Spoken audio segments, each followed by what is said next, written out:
hearing. We're going to open this up. This public hearing is going to be for the second reading of ordinance 2025-12.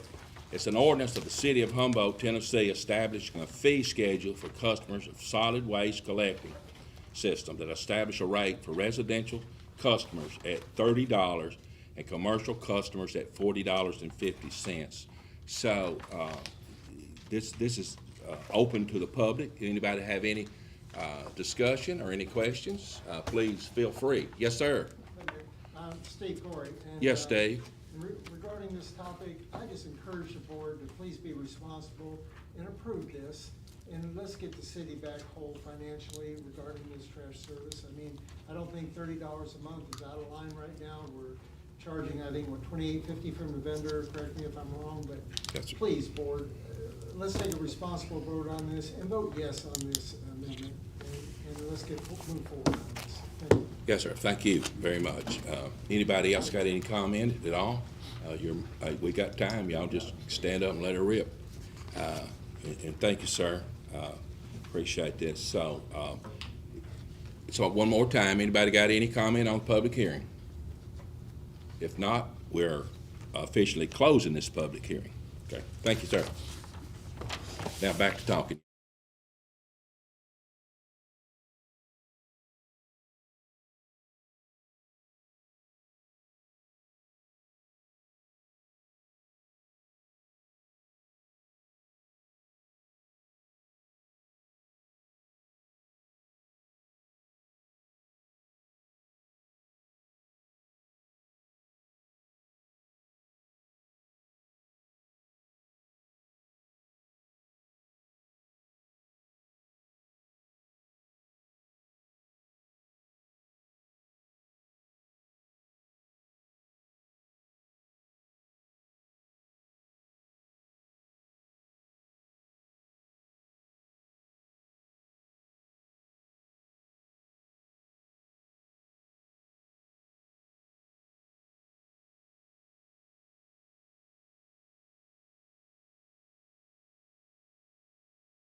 Thing, we're gonna call this meeting to order. If you would, join me in the Pledge of Allegiance. He's here. I pledge allegiance to the flag of the United States of America and to the republic for which it stands, one nation, under God, indivisible, with liberty and justice for all. Pastor Cook, would you do the invocation, sir? Yes, sir, thank you. Let's all bow, please. Father, we're just so thankful, Lord, for Humboldt. We're thankful, Lord, for this board that's gathered together tonight. We ask you, Lord, just to touch us with unity, love, and peace, hope, and Lord, just have a great time in you tonight to be able to bring the business of this town together.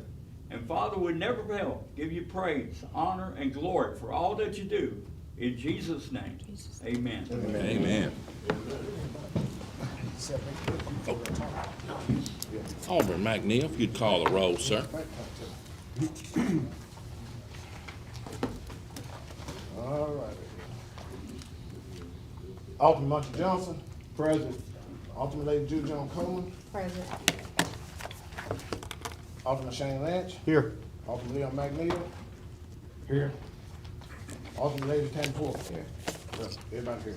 All right, good. I hope all of y'all have had a great day. It's been a beautiful fall day, and looks like we're gonna have a good week. At this time on our old business, do we have a motion to approve the September 22nd, 2025 regular call board meeting? I make a motion to approve. Do you have a second? I'll second. In discussion, board? If not, those in favor of such motions do so by saying aye. Aye. Those opposed, like sign. Thank you. Board, on our first order of business is this is going. We've had our public hearing. I think everybody was here. If not, you were on your way. And for the public hearing, we did have one person encouraging us to pass this tonight. We appreciate that. So I'm gonna go to the. This is gonna be the second reading for y'all to consider. So at this time, do we have a motion to approve the second reading of ordinance 2025-12, an ordinance of the City of Humboldt, Tennessee, establishing a fee schedule for customers of solid waste collecting system? Do we have such motion? I'll make a motion. Thank you. Do we have a second? I second it. Now, in discussion, board? If not, those in favor of such motion do so by saying aye. Aye. Those opposed, like sign. Okay, thank you. And after this public hearing and this second reading, board, we should have that $30 on the first utility bill of November. And that will should stop the leakage of the loss on the garbage rates. And of course, it's not over with. We got lots of other stuff to consider. But anyway, thank you all very much. And that'll make our treasurer sleep better at night. So, all right, this time we have our audit. So I'm not going to do a motion or anything. Just an audit, our 2024 audit. Mr. Matt Woods from ATA is here. So if you would join us, sir.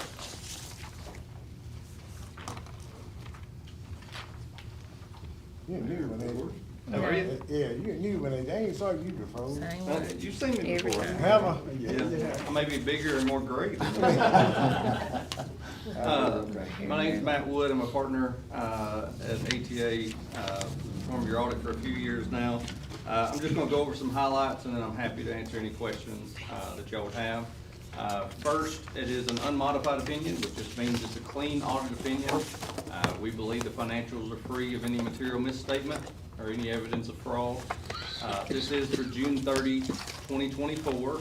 A couple of big items to look at going into 2025.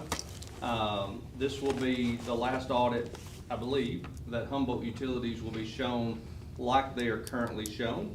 They're now an authority, so they won't be shown the same as a fund of the City of Humboldt. There will be footnotes related to them. Obviously, we prepare a financial statement for them, available on the state website as well. You can see it anytime you want. It just won't be shown quite as transparent on your financials as a fund of the city. So something to pay attention to. Makes your report a whole lot smaller. That would be the only thing that you really see. There's one finding, it was just related to being over budget, that was actually at the school system.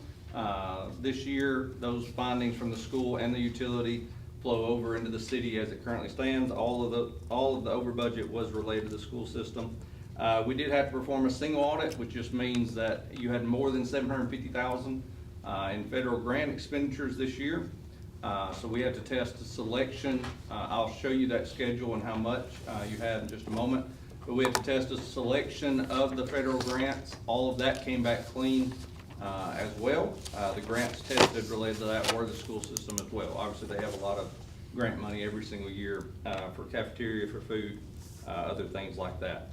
And you do, this will be coming to the end finally of the ARPA money that was pretty prevalent. It's been everywhere for the last several years. As of 6/30/2024, just unearned, meaning that it's not recorded yet as revenue. You had $783,000 at the end. This cash has already been in the books for a while. It just, as we kind of earmark something to be coded with the ARPA funds, it gets recorded as revenue at that time. The cash was given up front a few years ago. So there's $783,000 of it remaining. That will most likely be used up, if not by the end of 6/30/25, in the following month. I'm gonna flip just a few pages here. Page 7, if you have that book in front of you. So I've said it before, on a municipal financial statement, it's presented 1 year at a time, meaning that there's not a comparative line in the financial statements like most of us see if we're part of a company board, whatever it would be. Most times we like to see side by side how we do last year compared to this year. Due to governmental standards, there's 1 year at a time, but we do get the opportunity in this management discussion analysis where we actually do compare for just a few pages here what happened in this case in 6/30/23 versus 6/30/2024. I just want to read a couple of lines and show you these pages. And on page 7, that paragraph in the middle of the page says that the city's net position increased by $3.39 million. There was an increase of $764,000 in the governmental activities, increase of $2.62 million in the business type activities. The only significant changes, and I know I said increase and increase, there was an overall decrease in intergovernmental revenue, which that's related to grants, and specifically education-related grants there. So all positive numbers there. Obviously, in a municipality, most of the change from 1 year to the next is related to how many grants we had going on. You can have a $10 million year compared to a $2 million year, and very few of our operations actually change. We just had opportunities at certain grants here, there, and yonder, and we'll show some of that in just a moment. You can see the side-by-side comparison. Governmental activities here, it takes the school system and really the activities of City Hall, treats them like a business, meaning we put capital assets on the books, we put long-term debt on the books. It's not just at the fund level where we're comparing the general fund budget to actual. And then, of course, the business type activities is really all the activity at Humboldt Utilities for 6/30/2024, their utility funds there. You can see, honestly, not just a ton of change. Our net investment in capital assets for the governmental funds, $25.17 million compared to $25.20, very comparable. What that number represents is total capital assets less all of the long-term debt it took to get those assets. That number increases and decreases. As we buy assets, it increases. As we depreciate them, it decreases. As we pay long-term debt, it increases there as well. So very comparable numbers, very good numbers there. Page 8, I'm not going to go page by page, I promise. But page 8 here, you can start to see some of the numbers change a little bit more. If you look second line from the top under governmental activities, $6.77 million in operating grants compared to 8.82. Most of that, as we said a moment ago, was the decrease in education-related grants for the year 6/30/2024. Go down and you can see some of the bold there. Increase in net position for governmental activities, $764,000 compared to 2.16 million the year before. Again, grant related for the most part. And for governmental activities, we don't worry too much. That number is, as stated, could be 10 million, it could be 2 million. It all usually is related to what grants we had going on, because when we spend a bunch of grant money, it gets capitalized. We got the revenue and none of the expense related to it. So for example, if you went out and got a $10 million grant, it doesn't matter that you spent the $10 million of cash, because it got capitalized into a capital asset line. It would look like right here that we made 10 million bucks, okay? So even though we spent that cash. So those numbers are positive there. Nothing real important to point out. Page 9. This is the page where we actually go fund by fund a little bit. We're not gonna read line by line, but it also shows the budgetary highlights for the city in the current year. Shows the main line items that are over, under budget. Property tax revenues were over budget by $450,000. Delinquent property taxes, which means anything other than the current year that was being paid at that time, were under budget by $247,000. And the STP project was under budget by $280,000, and that can be just timing, as stated previously. So I'm not going to go line by line in the financial statement. I will answer any questions you have. Your pension plan was honestly very comparable, which is what we want. We have lived through the last 5 or 6 years since COVID, some of the biggest fluctuations in pension plans that anybody's ever seen, simply meaning that when COVID happened, our net pension that was getting close to an asset flipped to a liability because our investments with the state went down for a year. That following year, when the stock market rebounded, they all flipped to an asset. I can show you pages in this where it flipped $5 million a year for your city. Obviously, we had about a $200,000 fluctuation this year, which is what we want. It's just modified by the small amount of people plus or minus that we add, and how our investments do compared to about 7% realization. So nothing to really point out on the pension or OPEB plans there. I just want to show you these pages. I know it's a long way to flip right here, but page 116, since we've mentioned them so much, and this is really the driver of your financial statements. Honestly, you make a lot of decisions related to the budget, related to property taxes, related to solid waste, whatever it would be. But the biggest fluctuation in your financials as it currently stands, since we have general, since we have the schools, and since we have utilities, is how much we have in this federal grant. You can see it covers 2 pages. You had $5.24 million in federal grants called federal rewards here. As stated earlier, the majority of that comes through the education, through the school system. We did have $516,000 related to the ARPA funds. Again, that is not cash you received. Last year, we'd already received it, but it is, as we're earmarking it, using it for different projects, it is getting recorded in revenue. It's currently sitting in unearned revenue until that point. And then at the state level, about 2 pages later, page 118, at the state level, we had $813,000 worth of state grants, $799,000 of that.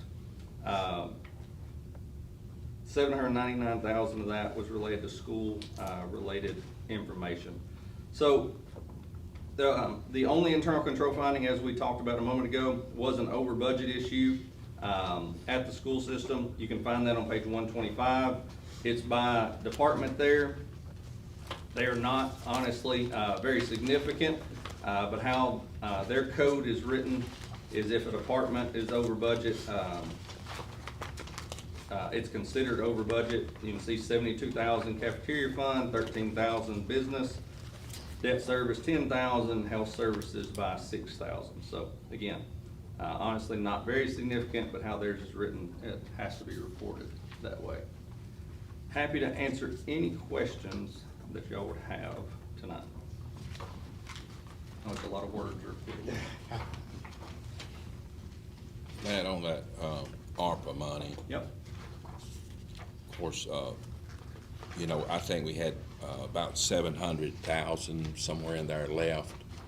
That we, and I think we got to 26 to Yep. move it out. Yep. But on those ARPA funds, we're working, Ms. Alicia's working with the library.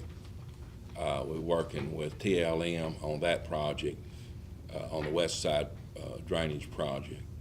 And we're working with Lashley Rich to not finish the dog facility, but at least spend that money. So I'm sure some of that was still in there. It Yep. hadn't been spent yet, but we're working on that being spent. We're working with John with his grant from the state and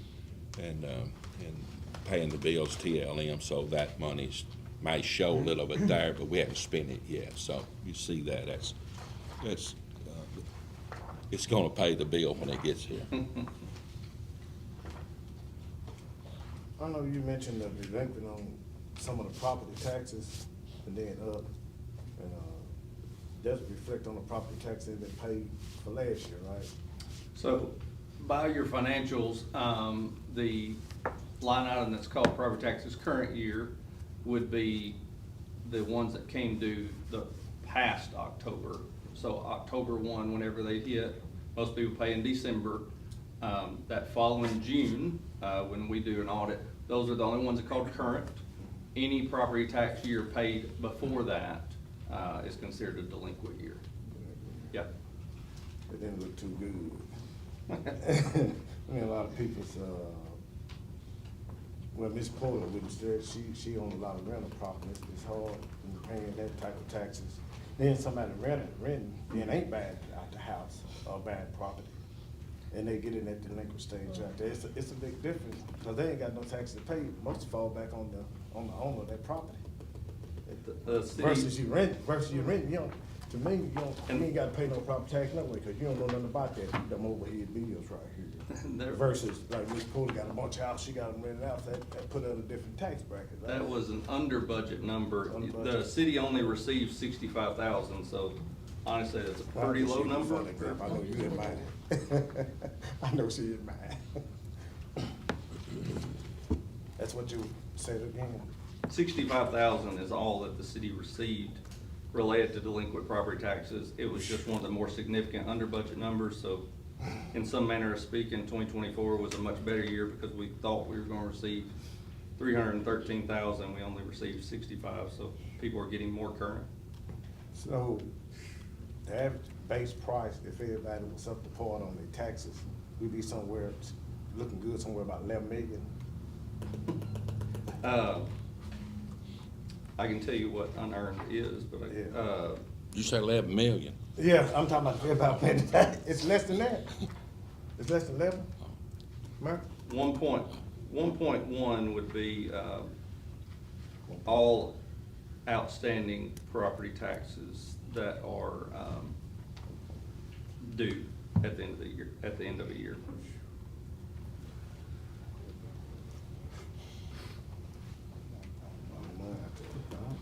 That's all I have, thank you. You're good. Okay, board, y'all, he's wide open. Yeah, no more questions. The board, if y'all, give me an opportunity, any question to ask Mr. Matt?